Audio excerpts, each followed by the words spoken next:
Spoiler Sleepover is sponsored by Gore Clown Shop. Do you love all things horror? Books? Movies? Podcasts? Of course you do. Well, come on down to goreclown.com. Original artwork by an indie horror fan for indie horror fans. Use code SLEEPOVER at checkout to save 15% on your whole purchase. Oh, and did we mention? Gore Clown is the only place to get official Spoiler Sleepover merch. So don't forget to use Sleepover to save 15%. Stay indie, suckers!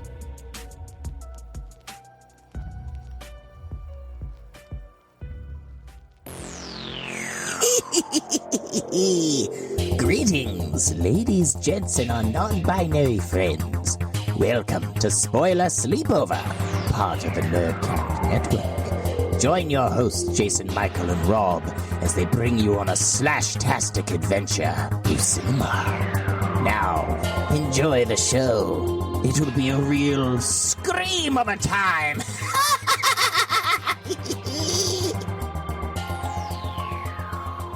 Bells, jingle bells, Batman smells, burn in hell.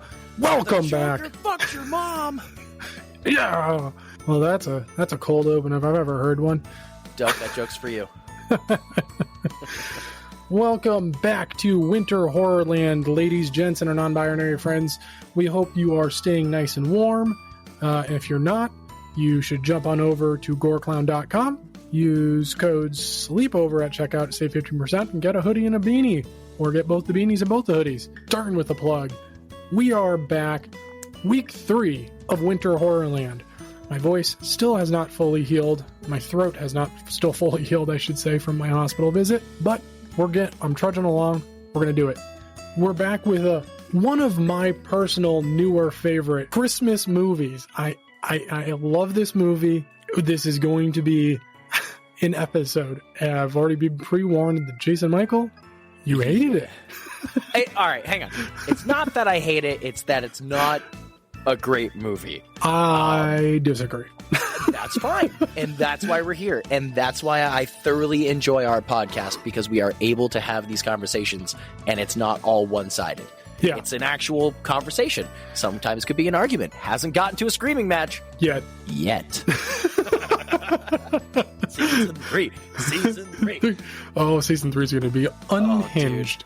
Oh, I hope I hate you by the end of it. I'm kidding. That's the goal. Welcome back. Shut the fuck up. Just one episode is going to be like, I hate you, I hate you, I hate you, I hate you. And I'm like, yeah, that's fine. Sorry, folks. The podcast has actually been cast to a screeching halt. They can't talk to each other anymore.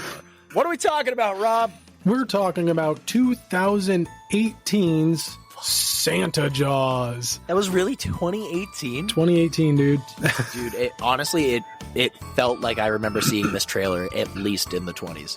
No, really? Yeah. I saw it the year it came out. I mean, it was saying theaters. I'm like, no fucking way. No. I mean, it may have had a theater release somewhere. It wasn't around here. So before we jump into this amazing holiday movie, let's jump into a little... Sneak it in there every now and then, huh? Yeah, I am. What's been keeping us up at night?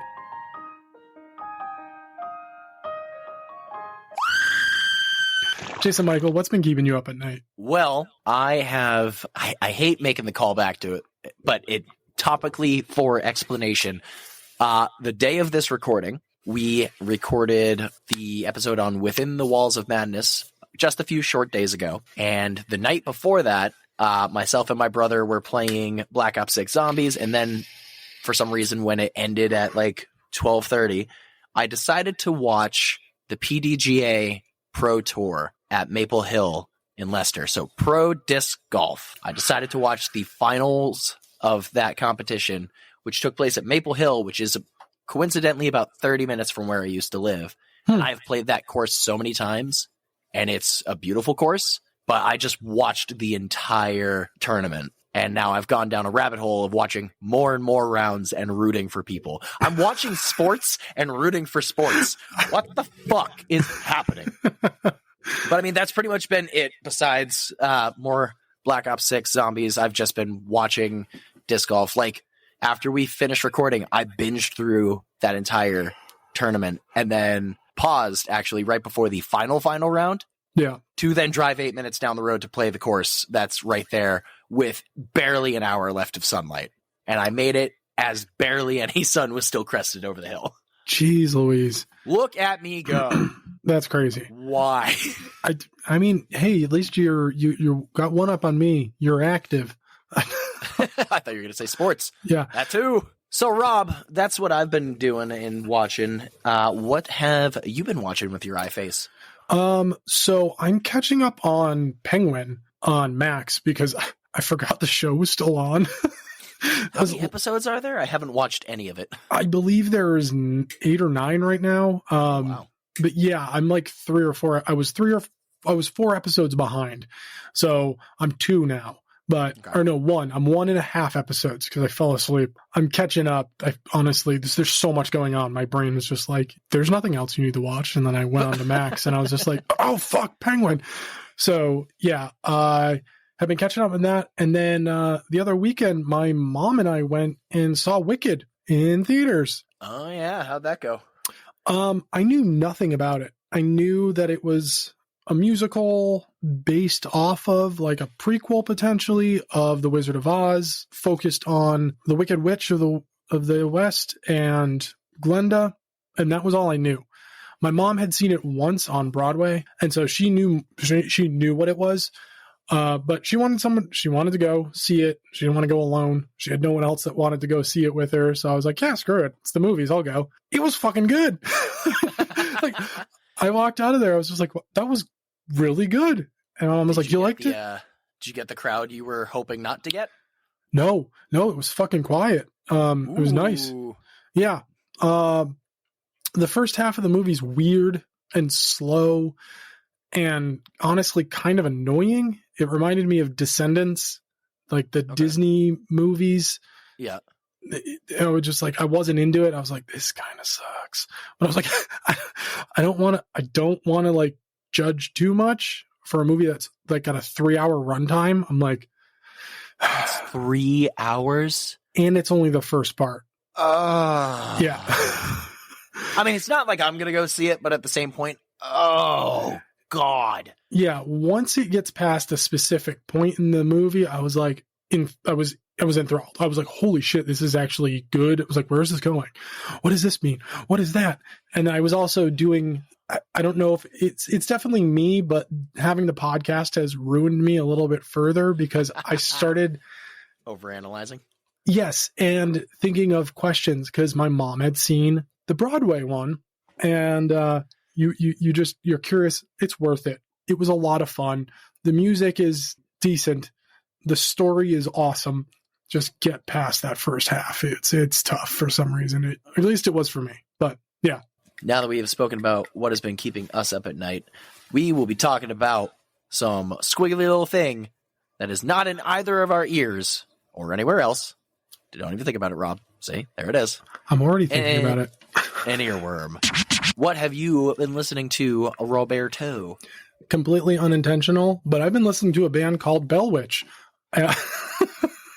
You thematic bitch. It wasn't even intentional, I promise. Yeah, I've been on my black metal kick recently. I just feel like there's something about this time of year and black metal. They go hand in hand, man. It's like operatic in its own sense, and just, I hate Christmas music, so what's the polar opposite but still like fits the cold and like dreary dead mood of the outside of New England? Black metal. So yeah, I've been listening to Bell Witch. I just recently discovered them and I feel like a failure that I've never heard of them before because they're fucking great. It's along the lines of the black metal that I prefer to listen to. So it's a little instrumental, kind of chill, but like still heavy. They're singing in it at moments. It's not annoying singing. It like works really well with the music itself. Yeah, I've really been digging Bell Witch a lot, and they only have a few albums, so it's a good and quick and easy listen. If you're like, I got time for 3 to 4 albums and an EP, pop them on, man. They flow too. Each album, like each song flows into the next. It's really nice. I've really been enjoying it. Cool. But yeah, what's been squiggling in and out of your ear holes? So originally there was two different things I could talk about. So I'm going to talk about them both, goddammit. Shit, yeah. As some of you may know, I do tend to play the drums every now and then. It could be good. It could be not great at all. It's usually the latter, but that's okay. That's why we're here to practice, damn it. But I've been adding songs that occasionally might sound okay if I tried them to my repertoire. And most recently, I have been adding Gangsta's Paradise by Coolio. Shit, yeah. I can change the sound the drums make on my drum kit. So it's like finding one that fits with it, but it's not exactly it. Yeah. So it could work. One that I add on every time I play the drums, so it's always the ending of the song. I add Lithonia by Childish Gambino because that song, while still in Childish Gambino's wheelhouse, is just it feels like a rock song, and it's beautiful, and I love it. But there's been that, and of course, as I've mentioned many a times, getting back into zombies, the EP Black Rain, REIGN by Avenged Sevenfold has all four of their songs from the Black Ops games. So they have Not Ready to Die from Call of the Dead in Black Ops 1, Carry On from Black Ops 2, Jade Helm, which is an instrumental from Black Ops 3, and then Mad Hatter from Black Ops 4. And honestly, because I think the song can work in it, and I had this playlist on repeat, just grinding through zombies. Nobody from the new album Life Is But a Dream. I feel like that fits in with just shooting zombies, and it works really well. That's what I've been listening to, being creative and also just slaughtering the undead to some metal. Shit, yeah. Nice. Let us know what squiggly things have been in your ears, and we'd love to get some new music. Maybe if you have something you'd like me to try on drums that isn't entirely Meshuggah or anything with super duper fast double bass, because I'm still trying to learn that. It's getting better, but it is nowhere near any sort of constant double bass. Yeah, it's a different type of leg day when you're doing double bass, man. Yeah, it's not easy. No, it's not easy. So, Rob, I've heard that you've got a little thing called creeping it. Dude, I fucking love it. It's the best shit ever. Oh, God. Yeah, so it's going to be another short and sweet one. Eli Roth just announced that he has finished the final draft of the script for Thanksgiving 2. It is completed. I thought that was a while ago. No, he announced that they were going to do it. Oh, gotcha. He said he had ideas. He had a few scripts. He hadn't nailed anything down. He knew that there was potential, was all he really knew. Was he likes to do a sequel. Look at Hostel and Hostel 2.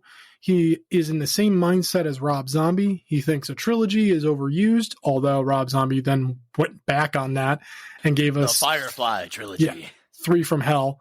Thank God he did, because 3 from Hell is so fucking good. Eli loves a good sequel, and the final draft of the official script is completed. So we should, fingers crossed, be seeing Thanksgiving 2 in 2026.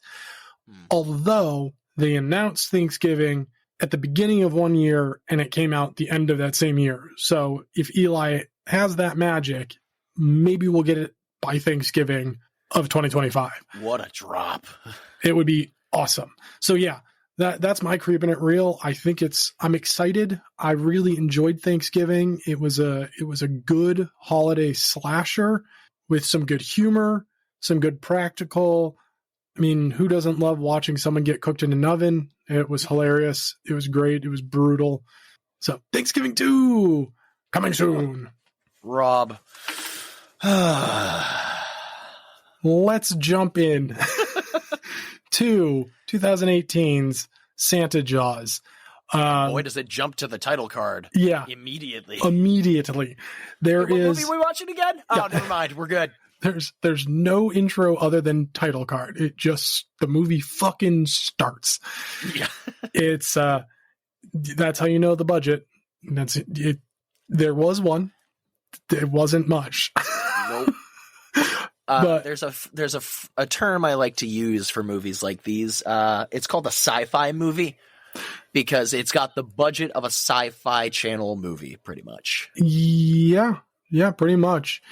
Any movies yet that you've seen on the Sci-Fi Channel, is that even still on? By the way, Sci-Fi Channel still exists. Yeah. damn, good for them. That was the shit. So as we jump into this is, again, as I mentioned last week, new format. We're still testing the waters here, and you get to hear it first thing. Motherfucker, I'm sick of the puns in this movie. I didn't need that shit right there. God damn you. So we're going to jump right into the shark a question. a little. Nobody asked that shark any questions whatsoever. They ran around with a fucking rifle free as a bird. Go on. Made of foam. That thing was real light. But also, they're just running through downtown with a fucking rifle. Yeah. And then mom points it at the comic book guy. It's like a millionaire's lakeside town filled with Caucasians. They're like, oh, white guy with a gun. That's no problem. Yeah, except for it's a fucking bayou. Yeah. Where was the ocean connecting to this goddamn bayou? Who knows? Somewhere. But so online and on the back of the DVD, the synopsis for this movie is wrong. It's not the movie. The synopsis says, trying to survive a family Christmas, Cody makes a wish to be alone, which ends up backfiring when a shark manifests and kills his entire family. That's the synopsis for this movie. I mean, it's not far off, but Okay. at the same point, it's very loose. Here's my synopsis. Okay. Cody is given a magic pen as an early Christmas present. Oh yeah. And when he used when he used it to do some light shading on a single page of an indie horror Christmas comic book, it brings a killer creature to life. Santa Jaws. But then it does wind up killing his entire family. Yeah. I forgot about the whole pen aspect. Honestly, I just completely glossed over that and went, so if Papa gave him that pen, did Papa also have one of those haunting things? Were we going to get at some point in the original script that, my God, it's happening again. This happened to me 42 Christmases ago. And now I've brought this curse back. No, he gets fucking chomped trying to reach for his eggnog container. I'm jumping at everything in this. Yeah. Yeah. So, I mean, that's really the premise for the movie itself is simply this. He's a high schooler where him and his friend are creating a comic book. He's an unnaturally talented artist. Not to say that teenagers can't be that talented, because I'm sure there's thousands out there that are. Yeah. But this kid has got a fucking talent, and he's getting shit on by the fucking dude who owns the comic book shop. Like, shut the fuck up, dude. I mean, I don't remember her name, but whoever the girl is that he's been watching with binoculars from across the street, and she catches him and doesn't do anything about it. But yeah, she goes, that guy Clark is giving off kind of creepy vibes. You're not fucking wrong. The dude's weird from the get-go. Yeah. It's like not like comic book guy weird. It's just like, are you all there? / please keep my kids away from him. Yeah, seriously. I mean, we get that vibe too once his parents meet him for the first time. They're just like, he's like, who's asking? Sir, why are you so defensive? What have you done? Yeah, we're his parents. And he was like, yeah, okay, and what's it to you? I'm like, dude, what the fuck? Do you want to get accosted and arrested, sir? Because seriously, this is where we're going. I mean, Cody's apparently a problem child, which we don't really get that until he gets a text from his friend saying the principal just called my mom, you're next. And then the phone immediately rings. Oh, yeah. And it turns out that he drew a comic book, a little comic bit, showing the principal as like a slave driver with a whip and everything like that. And he's got some shit to say about how uniforms are, keeping us from being individuals. Our clothing is there are so many moments of this shit throughout the movie. We get later the jock nerd talk too. It's the one moment. Yes, and I'm saying this. That's the one moment in the movie for me that I'm like, this isn't necessary. There's a lot that's not necessary. I was like, we don't need this. You and your friends are picking on us and making us. And then the jock's like, yeah, well, you're stereotyping us all as jocks. Bitch, you're still picking on them. Like, it doesn't matter what they're stereotyping you as with words. They're not attacking you and accosting you. You're doing that. You're the dick. One of you dies in a second anyway, so hey, what's it matter? Yeah. And all this for naught. Yeah, seriously. But I mean, my synopsis of the film gives you everything. Cody gets grounded. He is gifted this pen. He shades the page, and then we just get a cut, and Santa Jaws exists. There's writing on it in German. I don't remember what the writing is. It's basically like, use this for good intentions. Yeah. And like, it'll come true or whatever. I guarantee Cody doesn't understand German. But at the same point, if Papa gave it to him, quote unquote, because now I'm not even thinking Papa gave it to him. I'm thinking it just showed up out of nowhere and this was all one bad dream. Look at the ending. Yeah. Wouldn't he think to go, hey, Papa, thanks for the pen. Right. So like, thank you for my early Christmas gift. It made me feel so much better after I got grounded, but thank you very much. What I want pen? to blow your mind for a second here. So the version that extended cut, the version that we both watched was the PG-13 version. Fuck off. That's an hour and like 38 minutes long, I believe. Bingo. Yep. There's a rated R cut. There's a PG version that's 2 hours long. What is it, like a Spaceballs PG? What happens here? They cut out a lot of it, but they add a lot more story. So there is like the moment of like Papa explaining where the pen comes from and all that shit. But for the PG-13 version, they were just like, yeah, we don't need that. Just cut to the fucking CGI killings. That's way better. Huh. So if for any reason you're like, I need more story, you can watch the PG version that's 2 hours long. It's I accidentally watched the PG version the second year that I watched it. Because by the way, since this movie has come out, I watch it every December. I really like this movie. I think it's it's the perfect amount of schlock, but it also has like, it offers something, in my opinion, that most schlocky, like sci-fi-esque home movies just don't give. And it's got heart. Not saying that there's like, you feel good at the end of the movie. No, you don't. It's whatever. But you can tell that there was some love put into this movie. As ridiculous as it is, it has some level of heart to it. So I really appreciate it for what it is and nothing more. That's it. I can agree with that. There were times where, like, personally, I think Cody is the best actor in the movie. Yeah, that's like not even an argument. Nobody else even remotely really comes close. Their stupidity and just pure unknowing of what is going on around them is baffling at times. Like, what the fuck is her name? The uncle's girlfriend who's a Snapstagram model. Snapstagram, yeah. And then she takes a picture and goes, oh no, my roots are horrible or whatever. There's a fucking Finn with a Santa hat in the background. Like, bitch, please be more observant. Come on. My pores are huge. Pores, thank you. Yeah. Have I seen this movie a lot? Yeah. So I want to jump back to the opening of the movie because it is like a cold open. What we're seeing, the opening of the movie is the comic book, but played by live actors. It is the worst. There's a killer Santa on the loose. They call him Santa. Is it really Santa just fucking went to the dark side and got a wreath-wrapped M16? So here's the kicker. In the PG version, they explain it a little bit further. You get more of the comic book, including animated bits that are like hand-drawn animation. So the comic book plays out a little bit, which is really cool. So I will say I did enjoy his Santa's Feliz Navidad tattoo. Yeah.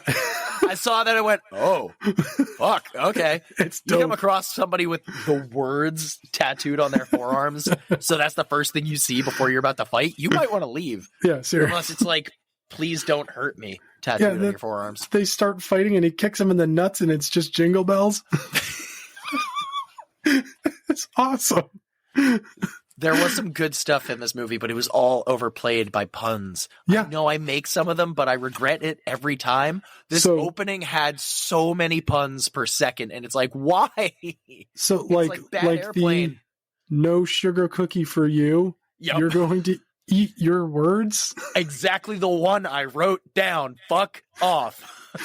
And then the best one, right before he kicks him in the water and Santa gets eaten by a shark, he says, "See you in Jingle Hell." That's amazing. Oh my god. This is what I sign up for. This is the worst of the puns. But there's so many more throughout the movie. They're just spread out. Yeah. And it's like every now and then you go, oh, yeah, it's this movie. Got it. Ho, ho, ho, you son of a fish. That's easily one of my favorites. God damn. Let's get back to where we left off. Cody was grounded. Grandpa sneaks in the next morning and was like, Papa, please. Papa. Pop. Sorry. They have a tradition of going fishing. Tradition fishing. Sorry. It's a fishing tradition. Let's go. They go fishing together, and Pop sneaks him out of the house and drops his eggnog that he made in the water. You know, there's something a little extra spicy in there. Cody's dumbass drops it in the fucking water, and Pop gets eaten by Santa Jaws.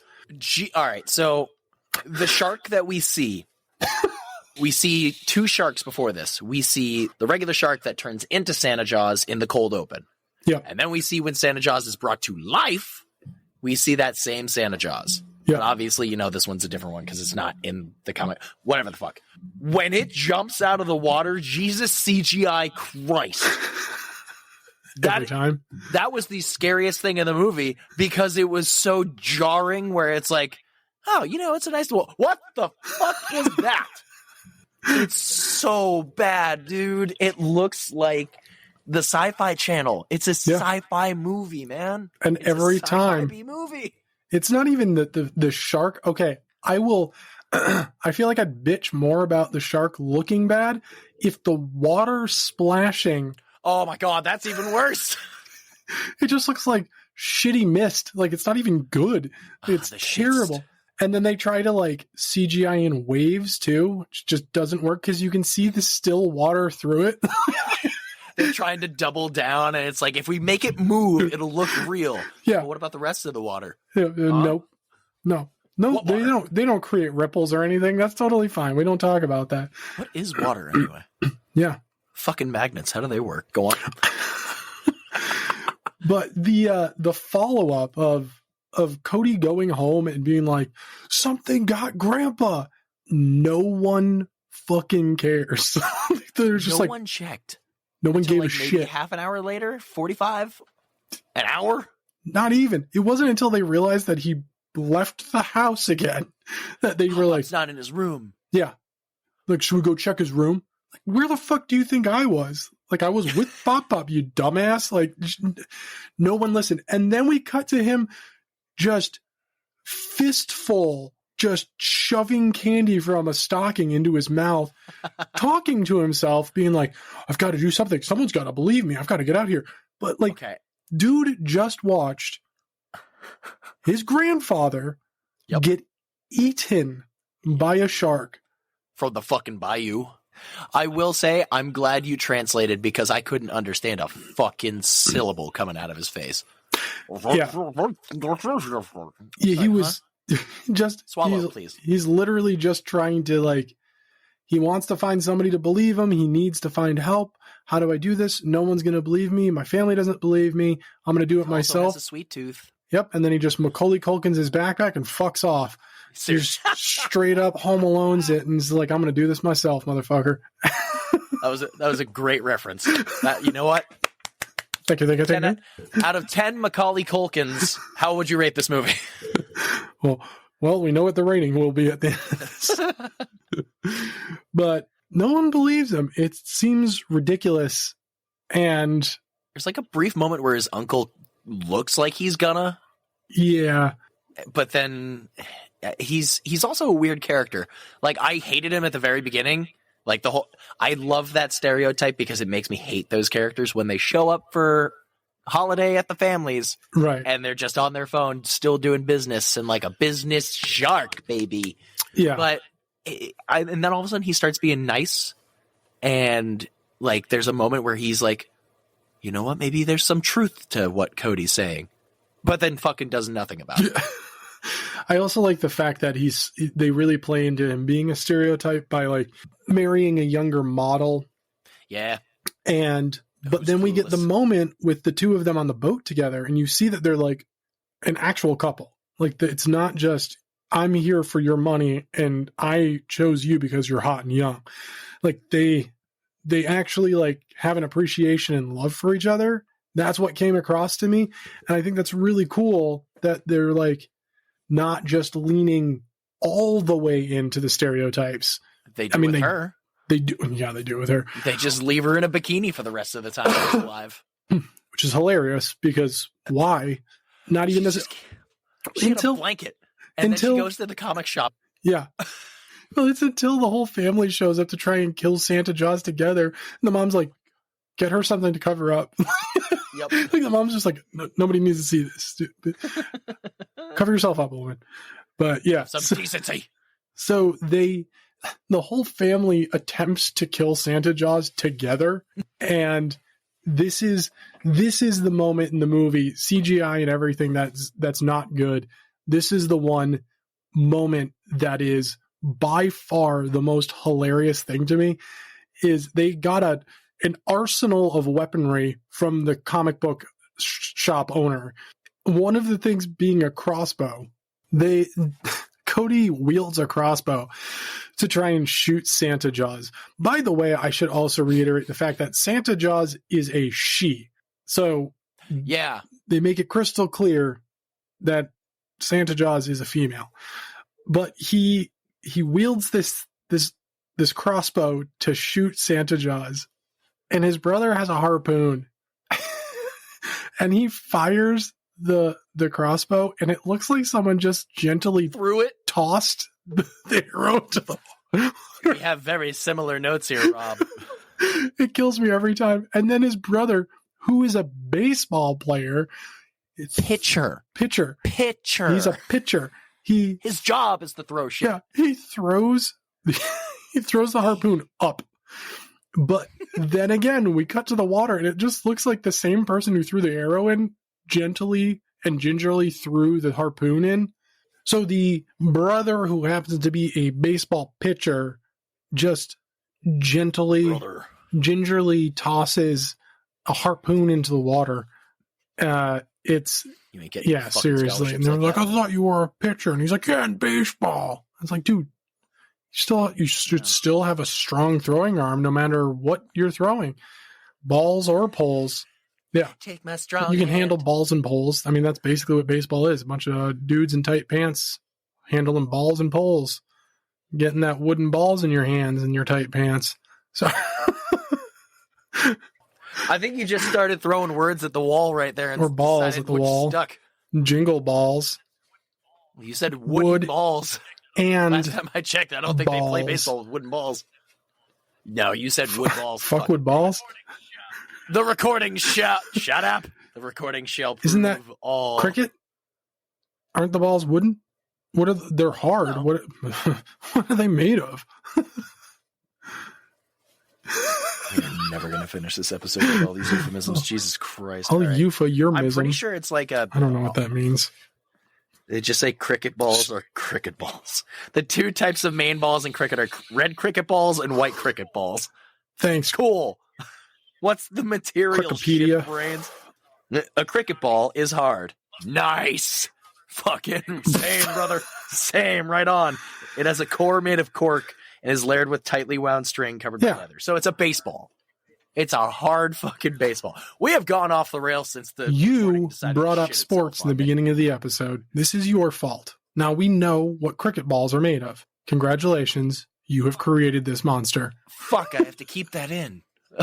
Because nobody wants to see Marshall no more. They want shitty chopped liver. What's the movie about, So Rob? they realize that these weapons do jack diddly until the Snapstagram model falls into the water and grabs a candy cane and stabs out Santa Jaws' eyeball. So there's lights that have been attached to Santa Jaws. And that's where we see Mike, the uncle, grabbed and brought in because he finds Christmas lights wrapped around the propeller of the boat while he tries to start it. Like that would stop a propeller. Seriously. But also, I was hoping for so much more. I wouldn't give a shit if it was so bad CGI. I just wanted this kill.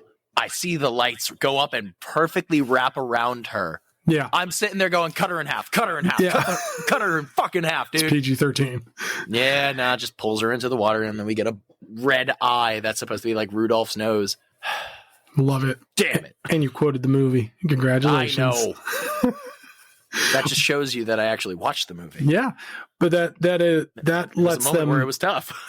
that helps them realize that as if the fact that a comic book villain came to life wasn't It's a shark. real enough, the fact that everything that Cody has written into the comic book with his friend is real as well. So the only way to hurt Santa Jaws is with Christmas-themed weapons. I like how his friend tried to backpedal his way out of this. Like, hey, man, I got nothing to do with it. And Cody's like, bitch, you wrote the thing. Yeah. You're equally as guilty. So shut up.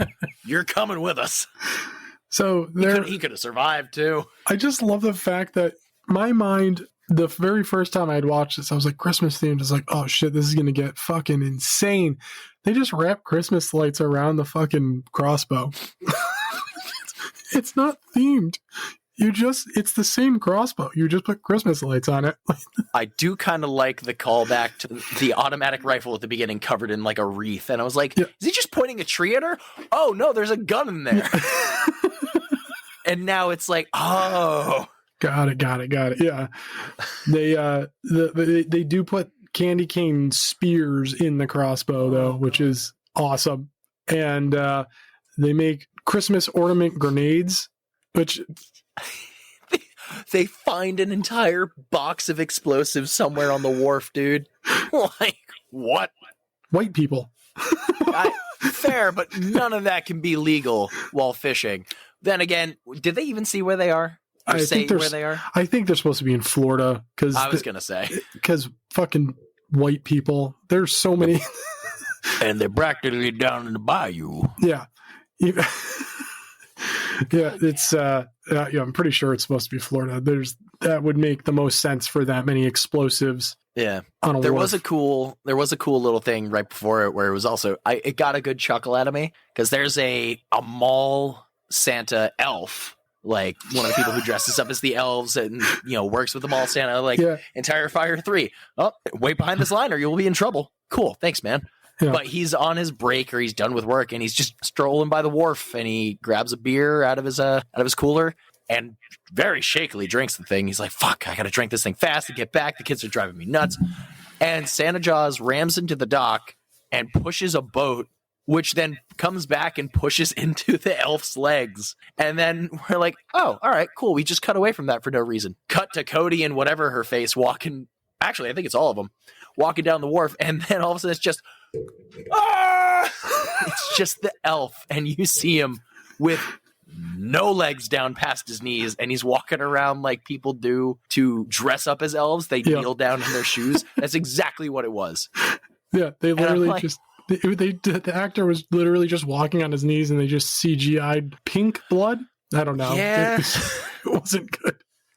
But it's hilarious because it comes out of fucking nowhere. Yeah. That's Jesus Christ, he's got to be stopped. That's what I mean. This movie is just, it's so bad it's good. There's moments like that where you're just like, what the fuck? Why? This is amazing. It's so good. The writing still pisses me off.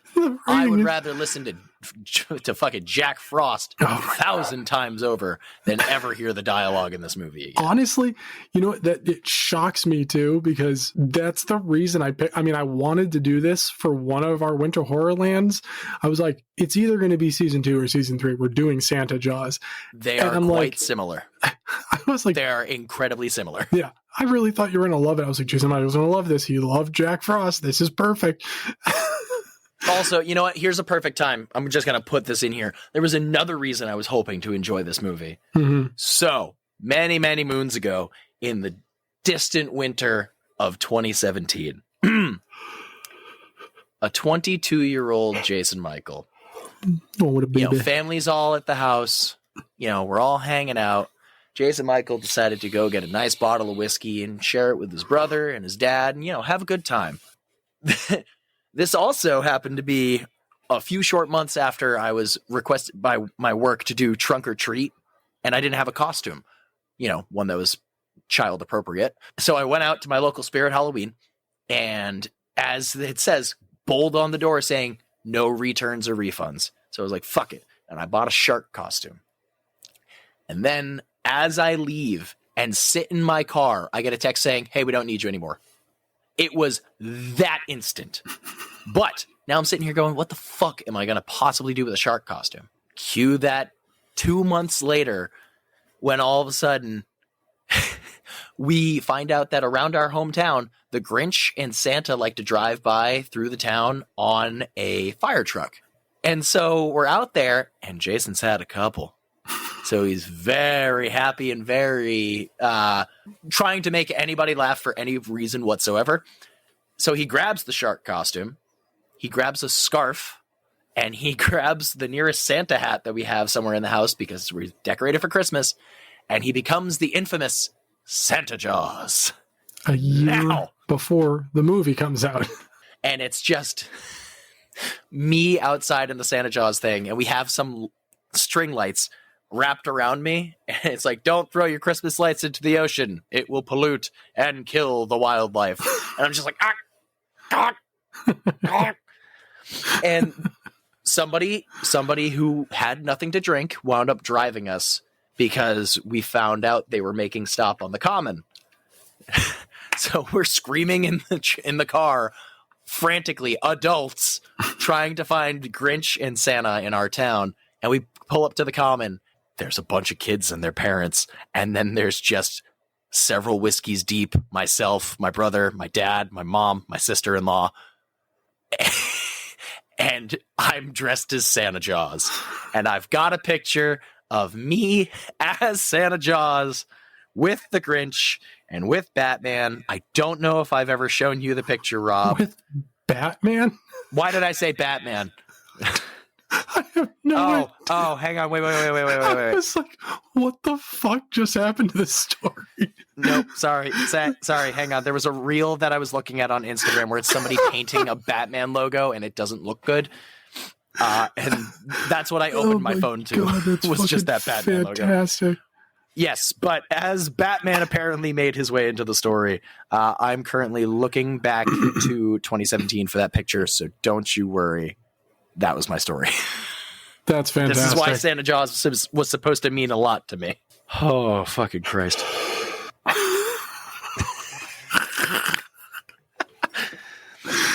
We have Sending to it post to that. you, don't worry.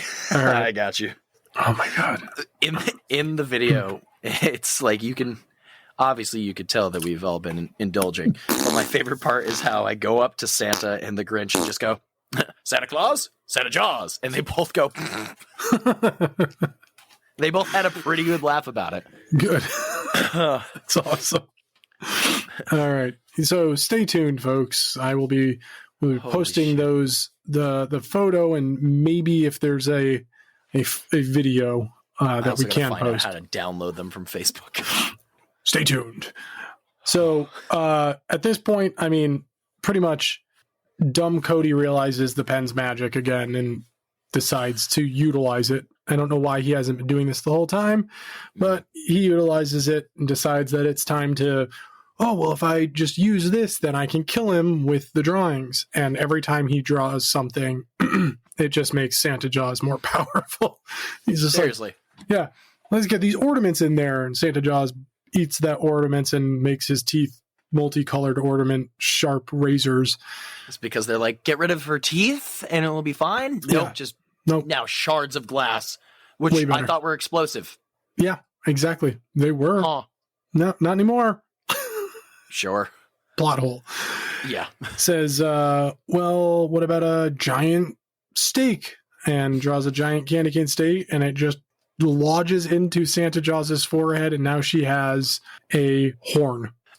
Great. You gave her a horn. Which is a great line, too. Yeah. Man. Also, at this point, their parents are nowhere to be found, or they're actually out and about looking for them. But this is where it's Cody and his brother, because now his best friend's been eaten. Yep. Pop-Pop's long dead. Yep. Uncle, dead. Yep. Snapstagram, dead. Yep. Love Crush, Love whatever, dead. Yep. The comic book guy who stole the pen after Cody accidentally dropped it and then gave himself Svetlana, Yep. a Russian model who doesn't talk. Millions of dollars. Millions of dollars and a fucking sick car. Real sick car. Yeah. Which somehow makes decent speed. It's a great car. It's drawn. Anything can happen. Fair. Very fair. And now Clark is dead because Clark is pretty much just going, dude, I don't fucking care about any of you. I have all this. Yeah.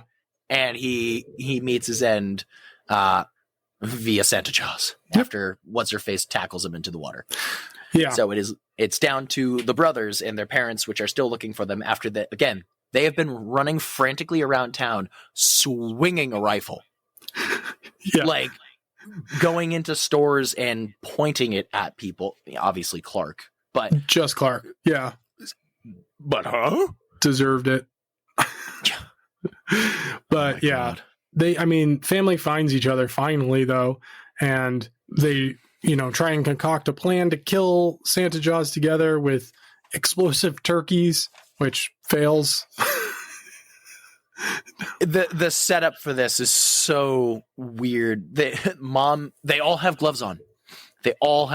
Yeah. And mom is like handing out the turkeys to the people with gloves, and they all hold them and then just slam them down on the table and shove gunpowder in them with a can. They don't touch anything besides the turkeys with their hands and the can.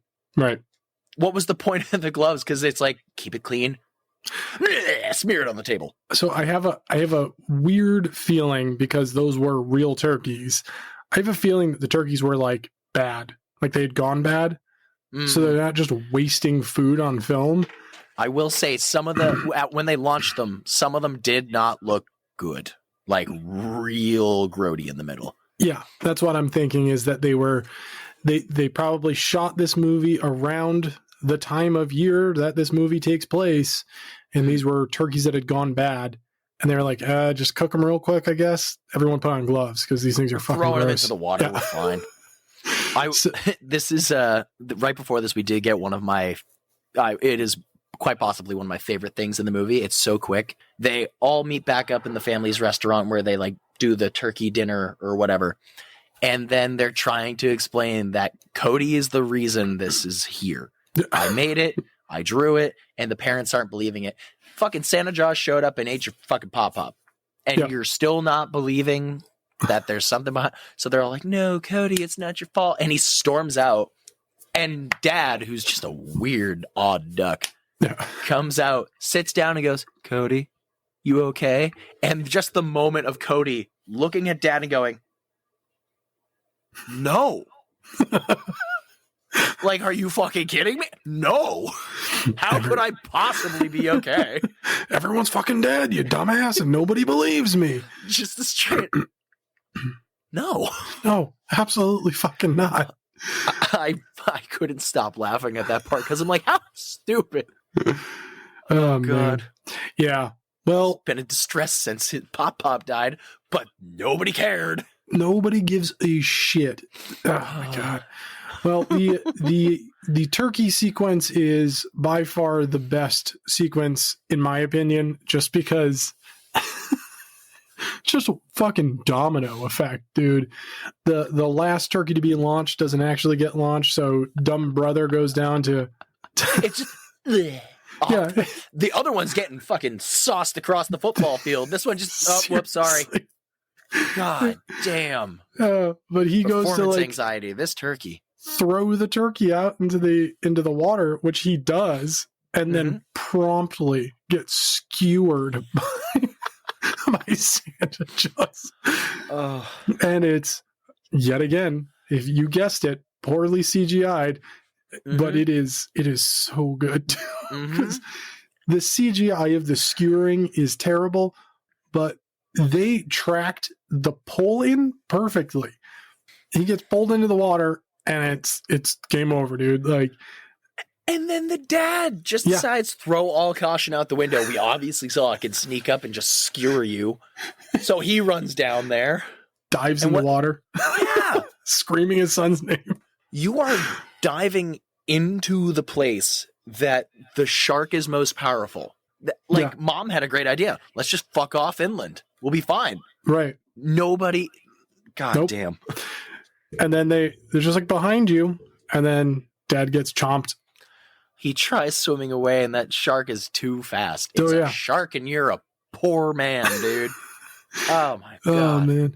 And then Cody realizes he can draw all of this away and attempts to do that, and like an idiot drops the pen, and like an idiot, Mom goes to get it, and like an idiot, Mom hands the pen and then immediately gets chewed on.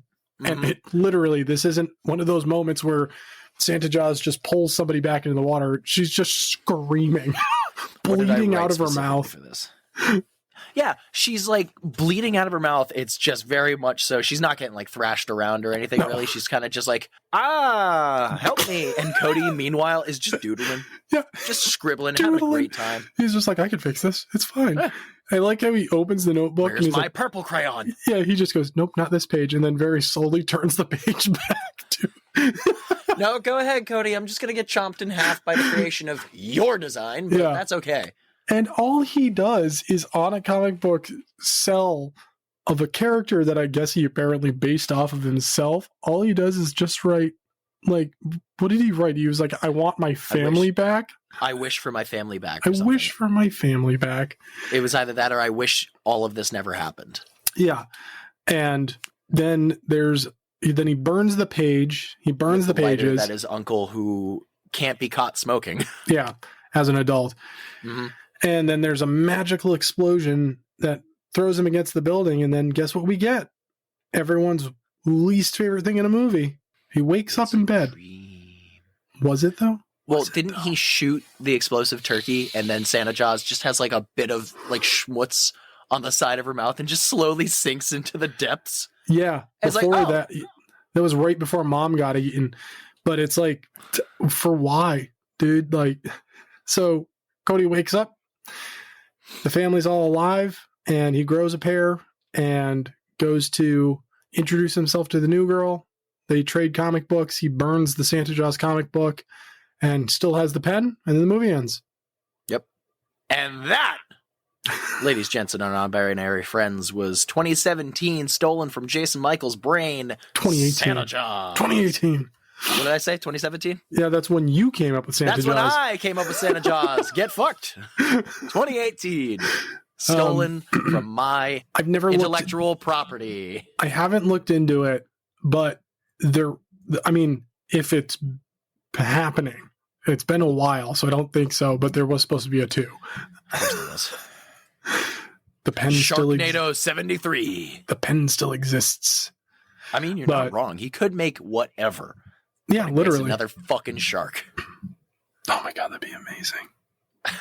But it's still Santa Jaws. You know what? I didn't learn my lesson enough when my family died the first time.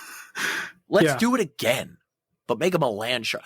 Give her legs. Ooh. Just arms, no legs. Just big, meaty, muscular arms. Turn it into a sentient shark, which is literally just a guy in a shark costume wearing a scarf and a Santa hat drinking whiskey. Dibs. Are we going to make Santa Jaws 2? It's just you in the water. I mean, we could. I don't think we'll have nearly the budget, but I guarantee our shark will look better. You heard it here first. Jason Michael thinks he's hot. I was more talking about the shark. And I have to costume, but agree. Thank you. What up, stud? Oh, Christ almighty. All right, so I'm gonna lead it on a scale of 1 to 10. Macaulay Culkins. How many Macaulay Culkins do you give Santa Jaws? Okay, honestly, I will say at the end of yesterday, I was very harsh on it. You have brought me back a little bit, just explaining it and thinking of just, you know what? It was just a stupid, good, schlocky movie. Yeah. The writing still Not good. pissed me off. I hate puns. I hate when I use them. I sigh when I use them and I'm mad at myself. I'd probably give it a 6. Nice. Which is way better than what I was originally going to give it. I dig it. I like a 6. A good 6 is good. Yeah. Not like my 8 for Jack Frost. No, fucking Jesus Christ. Am I 1? Oh my God. We've had some ratings and I love it. Rob, how many Macaulay Culkins would you give Santa Jaws? I mean, I want to give it the highest score just because this is something I keep going back to and I watch every December, but I can't. I give it an 8. Psychopath. Okay. It's an 8 for me. It's an 8 because it has become a personal holiday favorite. Not for anybody else other than me. I have not, until now, I have not forced anybody else to watch this movie. Okay, hang on. This was my idea. Yes, you're right, actually. It was. Yes, because you're like, oh, what do we watch? We should watch this episode of Creep Show. Yeah. This episode, which will be next week's episode. Woo! And then I was like, dude, I haven't seen it. You've told me you've seen it. Let's fucking watch Santa Jaws. Yeah. And part of me regretted my choice.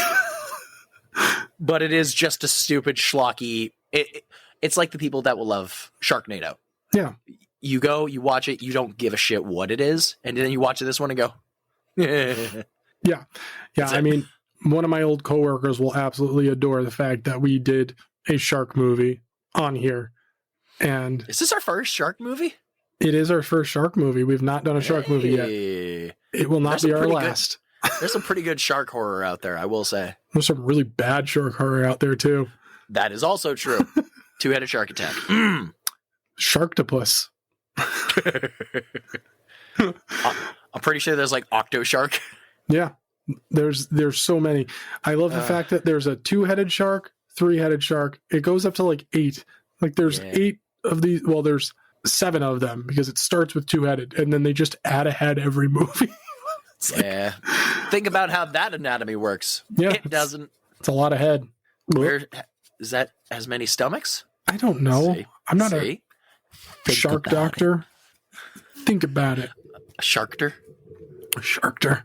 You did that. Good job. You're welcome. I'm proud of you. Fuck the puns. Oh. Jesus Christ. What a Oh, man. horrendous time. All Can right. we give a bloody legend? 100%. We're Okay. all month, our bloody legends are ridiculous. Our bloody legend of the week is going straight out to the candy cane skewer that gave Santa Shark a horn. That's it. First it was the axe. Yep. Actually, first it was David Howard Thornton. Well, Obvious. understandably. Second, it was the axe. Now it's the candy cane Fucking horn. Candy canes.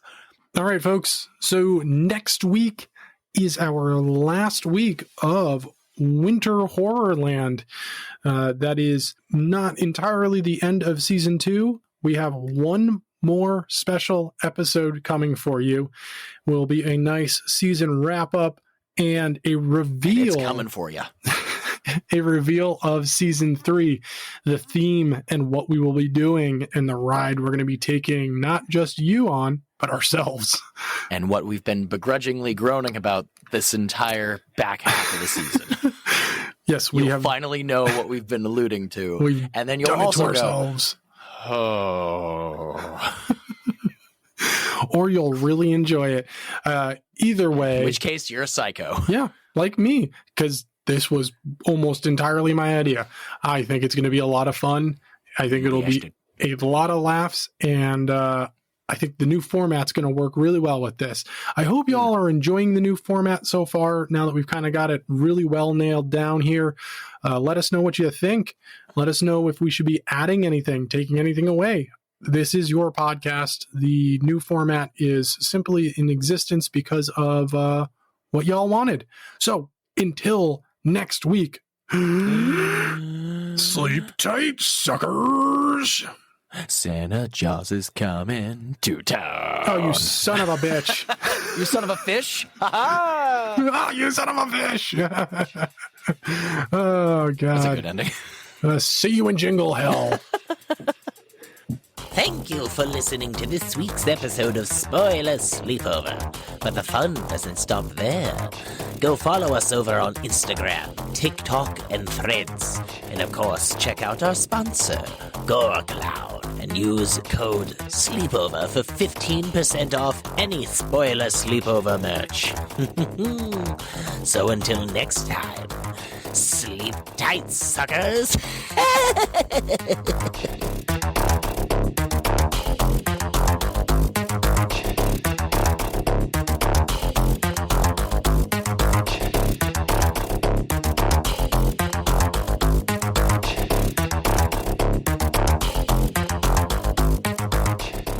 Spoiler Sleepover is sponsored by Gore Clown Shop. Do you love all things horror? Books? Movies? Podcasts? Of course you do. Well, come on down to goreclown.com. Original artwork by an indie horror fan for indie horror fans. Use code SLEEPOVER at checkout to save 15% on your whole purchase. Oh, and did we mention? Gore Clown is the only place to get official Spoiler Sleepover merch. So don't forget to use Sleepover to save 15%. Stay indie, suckers.